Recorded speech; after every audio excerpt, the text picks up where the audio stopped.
Le film Amsterdam, de David Russell, avec Christian Bale, Margot Robbie, John David Washington. Une horreur, clairement une horreur.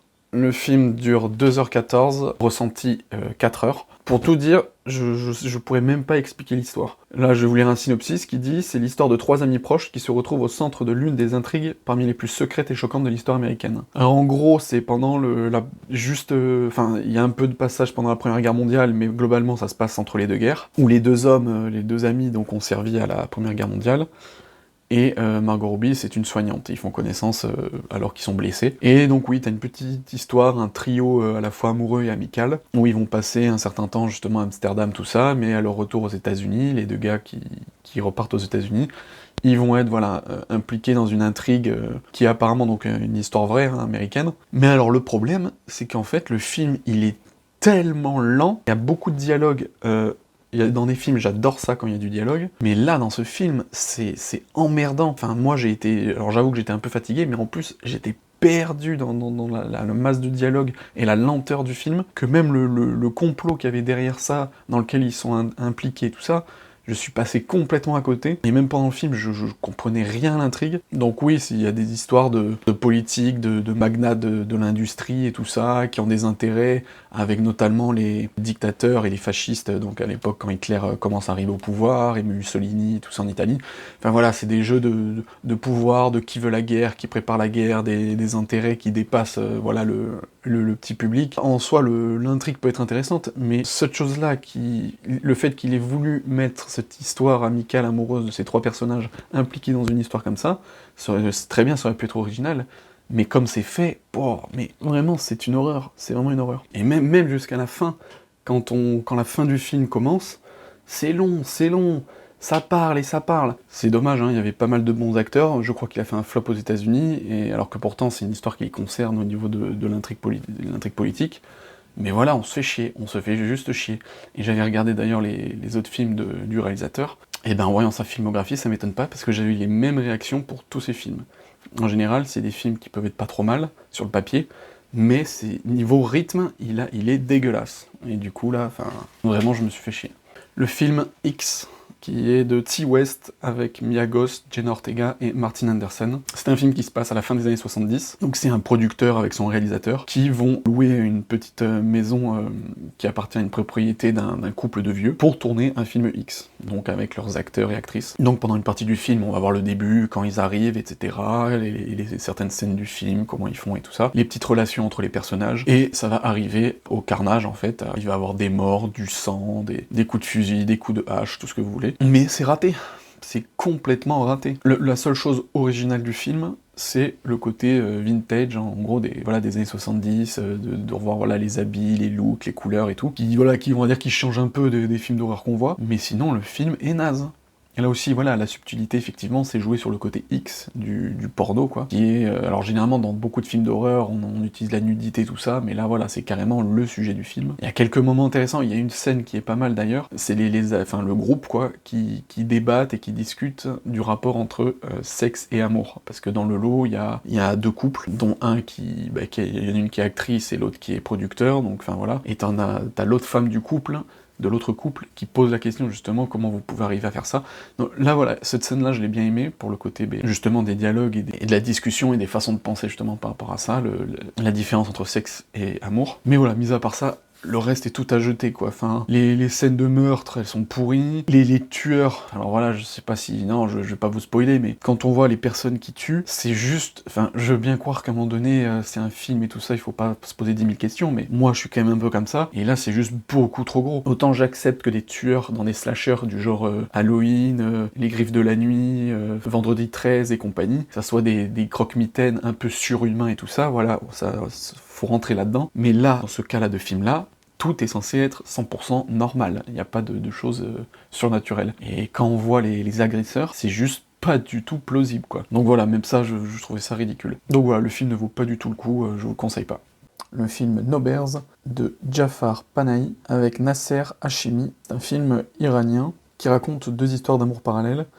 Donc le personnage principal, c'est un réalisateur qui est pour des raisons politiques, obligé de quitter un peu je crois la capitale Téhéran, et d'aller en bordure de frontière dans un petit village où du coup il peut être un peu discret. Et il y a son équipe qui tourne son film et qui lui montre des rushs en visio. Et donc lui, ce réalisateur, il tourne un film dont les personnages sont un couple amoureux, mais on découvre que ces acteurs ont un lien réel avec le scénario de son film. Et d'un autre côté, dans le petit village où lui il est, il y a aussi une histoire d'amour, enfin de mariage. Donc voilà, il y a un côté quand même un peu politique, par rapport à la politique du pays, tout ça, sur les mariages, mais aussi d'autres situations. En vrai, jusqu'à présent, j'ai beaucoup aimé les films iraniens. D'ailleurs, ces 2 dernières années, j'en ai vu 2 que j'ai vraiment adoré. Mais alors ce film, je me suis fait royalement chier. Je me suis presque endormi pendant le film. C'était dur de le suivre jusqu'au bout. Pas de rythme, les personnages pas intéressants, même l'histoire aussi, l'histoire franchement elle était pas entraînante non plus. Donc voilà, grosse déception sur ce film, je le recommanderais pas forcément. Couleur de l'incendie, un film de Clovis Cornillac avec notamment Léa Drucker, Benoît Poelvoorde et Alice Isaz. Ça parle l'histoire d'une femme dont son père vient de mourir et qui était à la tête d'un grand empire financier. Elle va recevoir donc de cet héritage, et en fait il y a des personnes autour d'elle qui vont chercher à s'accaparer son argent. Ils vont essayer de l'utiliser, ça a plus ou moins marché, il y en a qui vont se venger. Et en fait, dans l'histoire principale du film, c'est justement cette femme qui, après avoir tout perdu, va essayer de se venger de ces hommes qui l'ont à la fois trahi, humilié et profité d'elle, quoi. Le film est pas mauvais, il se laisse regarder, mais voilà, c'est pas vraiment ma cam. Encore une fois, j'ai rien noté d'exceptionnel dans le film. Les acteurs jouent bien, ils jouent bien leur rôle. Après, au niveau de l'histoire, il n'y a pas vraiment de surprise, hein. On sait plus ou moins ce qui va se passer, on sait aussi plus ou moins comment ça va finir. On regarde ça, mais c'est un petit film gentillet. Après, il y a une scène que j'ai retenue, qui est vraiment pas mal dans le film. C'est avec le personnage de Solange Galienato, qui est interprétée par Fanny Ardant, qui est une chanteuse d'opéra. Il y a une scène à un moment donné où elle chante devant un public, et je trouve qu'elle est bien faite, elle est bien amenée, et puis ouais, c'est une belle scène. Voilà, sinon, pas grand chose d'autre à dire sur le film. Il est pas mauvais, hein, il se regarde, mais vraiment sans plus. Le film Le Menu, de Mark Mylod, avec entre autres Ralph Fiennes dans le rôle du chef, Anna Taylor-Joy et Nicolas Hoult. Donc c'est l'histoire d'un chef cuisinier qui a quand même une renommée internationale, et qui prépare des plats vraiment exquis et surtout aussi originaux sur une île qu'il possède, avec vraiment où il fait toute sa bouffe et tout ça. Et donc à chaque fois il y a des privilégiés donc qui sont invités à sa table. Enfin bien sûr il faut payer le repas qui est extrêmement cher, donc réservé forcément à des gens très riches. On comprend qu'il s'agit pas d'un simple repas gastronomique. Le chef cuisinier veut tuer ses clients. Donc le film présente les différents invités pour connaître un peu leur caractère, tout ça, et en fait à chaque moment du repas, il y a le plat l'entrée, le plat 1, le plat 2, le plat 3, etc. Et ça va de plus en plus loin dans la mise en scène, jusqu'à arriver sur un point de non-retour où là les clients ils se rendent compte que c'est la merde et que ça va pas. Et donc après, la suite du film continue. Et ben en fait justement, j'ai aimé ce qu'on voit dans la bande-annonce en fait, et ce qui est détaillé dans la première partie du film, c'est-à-dire toute la partie un peu mystère, où les gens vont aller dans ce restaurant atypique et tout ça, où vraiment la mise en scène est spectaculaire. Donc voilà, la première partie du film, je l'ai bien aimé, mais après, une fois qu'on rentre dans le vif du sujet, franchement, j'ai trouvé que il y avait rien de particulier, quoi. Généralement, les films, ils ont tendance à monter en suspense, en intensité. Là, en fait, je trouve que c'est l'inverse, ça monte, et puis au milieu du film, ça redescend, alors que c'est le moment même où il est censé avoir de l'action. Même les raisons pour lesquelles il a invité ces personnes sont nulles, les raisons pour lesquelles il veut faire ça sont nulles. Franchement, il y a vraiment rien d'intéressant. Il y a une scène, à un moment donné, qu'on voit dans la bande-annonce où il dit aux hommes de courir, une sorte de cache-cache meurtrier, et vraiment cette scène n'a absolument aucun intérêt, quoi. Vraiment aucun intérêt. Après, il y a la conclusion avec l'actrice principale qui est pas mal, où elle va demander une certaine chose au chef, et ce petit truc-là est pas mal, mais sinon, vraiment, c'est dommage, hein. L'idée était originale, le film est quand même bien fait, mais là, sur le coup, ça tombe comme un soufflé, quoi. Donc le menu, ça donne plus envie de manger ce qu'il y a dans le film que de voir le film. Le film Armageddon Time, avec notamment Anna Thaoué, Jeremy Strong, Anthony Hopkins, et pour les 2 rôles principaux, Banks Repeta et Jalen Webb. C'est un film qui raconte l'histoire de 2 jeunes garçons, un qui est blanc, qui vient d'une famille juive et aisée, et l'autre qui est noir et qui vient d'une famille très pauvre. Donc les 2 sont dans une école publique, ils font connaissance, ils deviennent amis, tout ça, et donc ça va raconter un peu leur histoire. Alors le film est pas mauvais, mais en fait j'ai l'impression vraiment de répéter toujours la même chose. Il n'y a pas beaucoup de films qui sortent du lot, quoi. Et là, ce film, enfin, c'est très basique, quoi, comme histoire. C'est deux personnes qui sont pas du même cadre social, il y en a qui en chient, il y en a qui en chient pas. C'est pas super original. Même au niveau du film, franchement, je crois qu'il dure 2 heures, et bah ouais, on le sent aussi au niveau de la durée. Il y a quelques scènes qui sont pas mal, les scènes avec Anthony Hopkins qui joue le grand-père. Puis même le père, j'ai aimé le rôle du père, qui a un côté très violent. En fait, c'est assez touchy, mais je sais pas si on pourrait le cataloguer dans la catégorie violent, ou alors dans un certain cadre familial qui se faisait beaucoup avant, c'est-à-dire qu'il pouvait être très dur et quand ces gosses font des conneries, ben, y aller physiquement. Mais à côté de ça, pendant quand même, il y a pas mal de scènes de films où on montre le bon côté du père, que ça soit même dans les valeurs qu'il prône, ou même des choses personnelles, sentimentales qui dévoile des fois là, à ses fils. Donc enfin voilà, j'ai trouvé vraiment le personnage du père intéressant. Sinon ouais, pas grand chose d'autre à dire sur le film, quoi. Enfin, je sais pas trop l'intention du réalisateur dans ce film. Peut-être pour montrer que oui, les juifs aussi en ont chié, parce qu'en fait à un moment donné, bah, clairement on voit le racisme, hein, en tout cas de cette époque, où les noirs voilà, sont mis de côté et tout ça. Et il y a le grand-père, justement, le grand-père juif, qui rappelle bien à son petit-fils que s'il est copain avec ce gars, c'est le soutenir jusqu'au bout, et c'est fait en sorte de rester soudés, parce qu'en fait, je pense que voilà, implicitement, il parle de la condition des juifs, qui aussi ont toujours été mis un peu à l'écart. Donc voilà, il y a peut-être ça, mais sinon, en soi, voilà, le film est vraiment pas ouf, quoi. Ça traîne en longueur. Si vous avez envie de le voir, allez-y, sinon, bah, vous ratez pas grand-chose.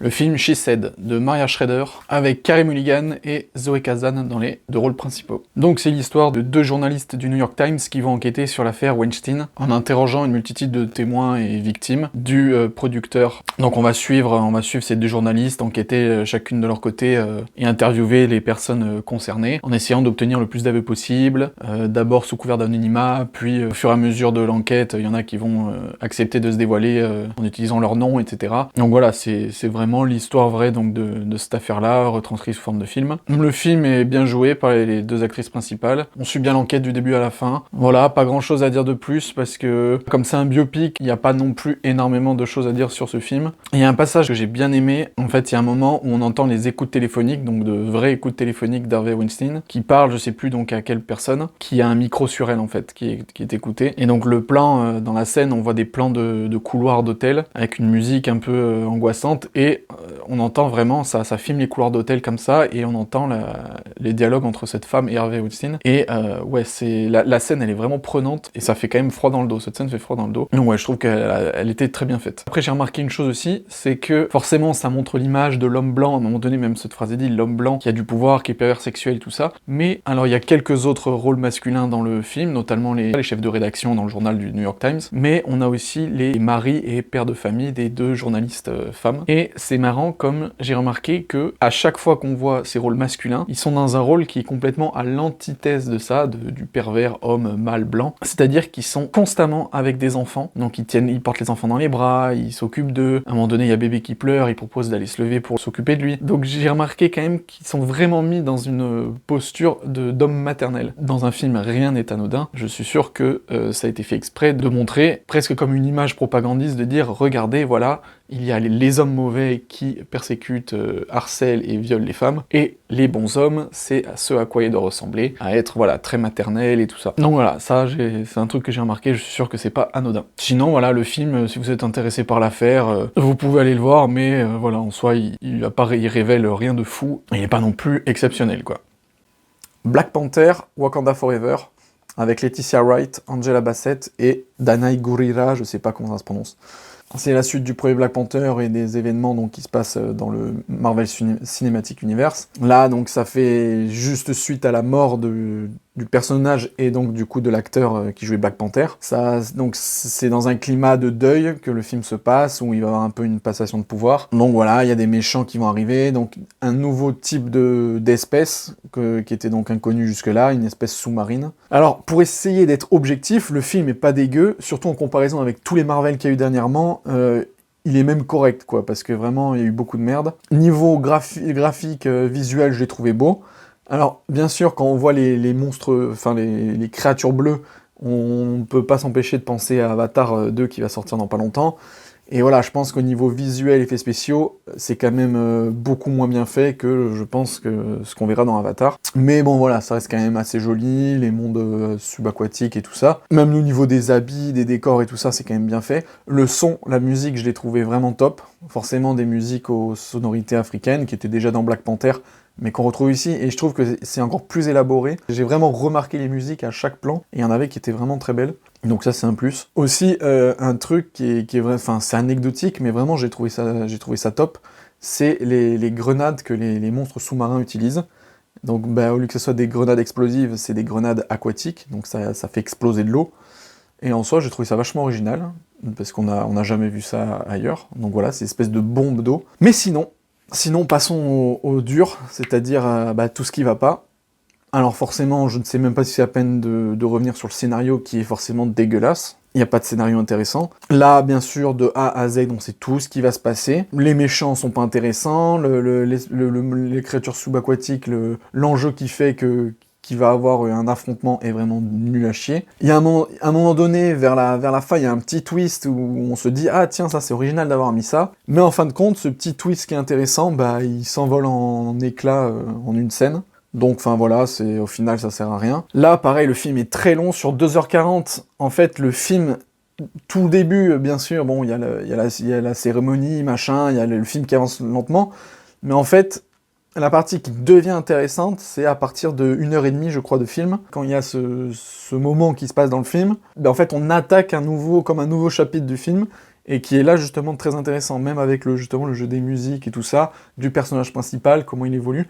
Enfin, voilà, j'ai bien aimé, on va dire, la deuxième partie du film, sans compter la fin. Mais voilà, la deuxième partie du film commence à être intéressante. Mais sinon, enfin voilà, vraiment absolument rien d'intéressant. Plein d'incohérences à gogo, sur le combat final aussi, qui est ridicule. Mais alors par contre, un truc qui est très important à souligner dans ce film, c'est bien sûr le racisme dans toute sa splendeur. C'est-à-dire qu'on nous fait un film sur Black Panther, sur des Noirs d'Afrique et tout ça, et pendant tout le film, on traite les blancs comme des merdes. Et c'est faire des blagues de merde dessus, c'est vraiment n'importe quoi. À un moment donné, genre, il y a les blagues qui parlent et tout, et elle cite des personnages, la Belle de la Belle et la Bête, enfin, elle parle comme ça, et à un moment donné, elle dit cette blanche dans Indiana Jones, machin. Rien que cette phrase, même moi, en soi, j'en ai strictement rien à foutre, et pour moi, il n'y a aucun problème. Sauf que, si cette scène, elle aurait été dite par des blancs, et qu'on aurait dit ouais, ce noir dans un film, mais vous pouvez être sûr qu'on aurait crié au racisme,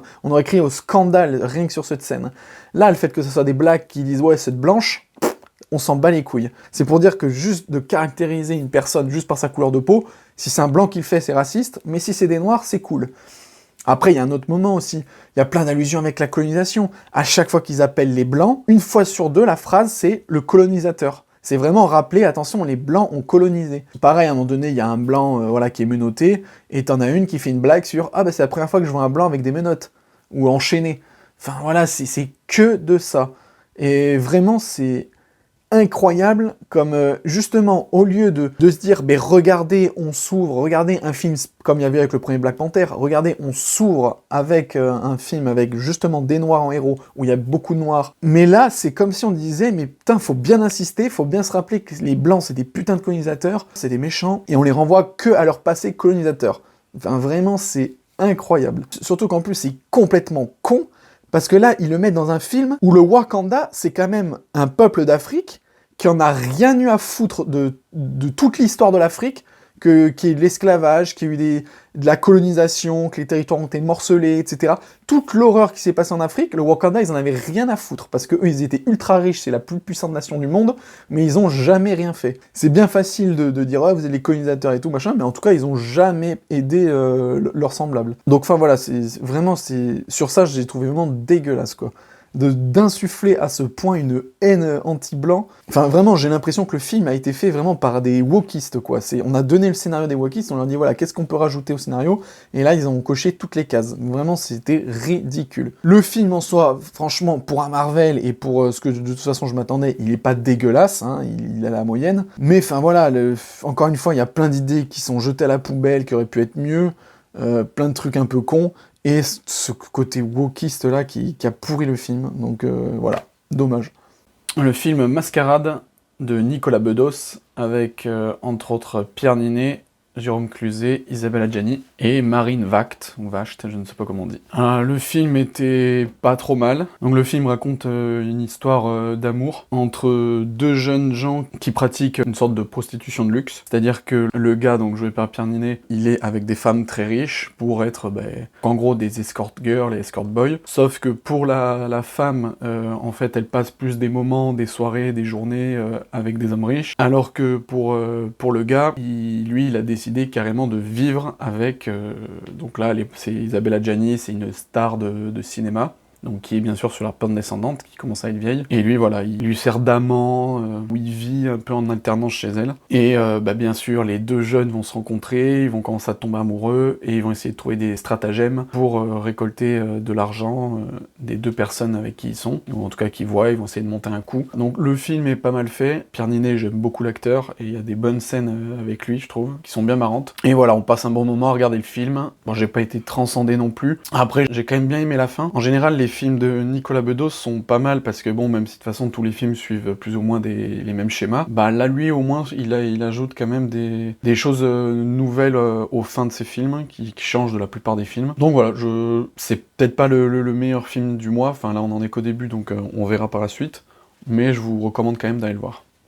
Le film Bones and All de Luca Guadagnino, avec notamment Timothée Chalamet, Taylor Russell et Mark Rylance. C'est l'histoire d'une jeune femme qui vit avec son père et qui a des pulsions cannibales. Ça va être en fait comme une sorte de road movie où ce personnage va essayer de se découvrir elle-même tout en s'ouvrant au monde. Elle fera notamment la rencontre d'autres personnes qui sont comme elle, cannibales. Elle va tomber amoureuse aussi d'un garçon qui a à peu près son âge et donc qui est comme elle. Et voilà, on va suivre un peu leur histoire. Alors j'avais peur que ce film soit trop dans le délire auteur, tout ça. Finalement, ça va. Il est plutôt agréable à regarder. Alors il y a des scènes bien sûr de cannibalisme qui peuvent être dérangeantes, hein. On les voit bien manger sur le corps des humains. D'ailleurs, je les trouve pas mal bien faites, ces scènes. C'est vraiment tourné sous un aspect animal. C'est-à-dire qu'ils sont vraiment en position presque de félin à manger à même l'animal. Enfin, du coup, là, à même l'humain. Mais, voilà, après, c'est pas que ça dans le film. Tous les rapports, justement, surtout les rencontres qu'elle fait, que ça soit une sorte de figure paternelle qu'elle voit au début, ou même d'autres personnes qui rencontrent à un moment donné dans les bois, qui donnent leur vision à eux de ce qu'ils ont et de comment ils gèrent ça, leur capacité aussi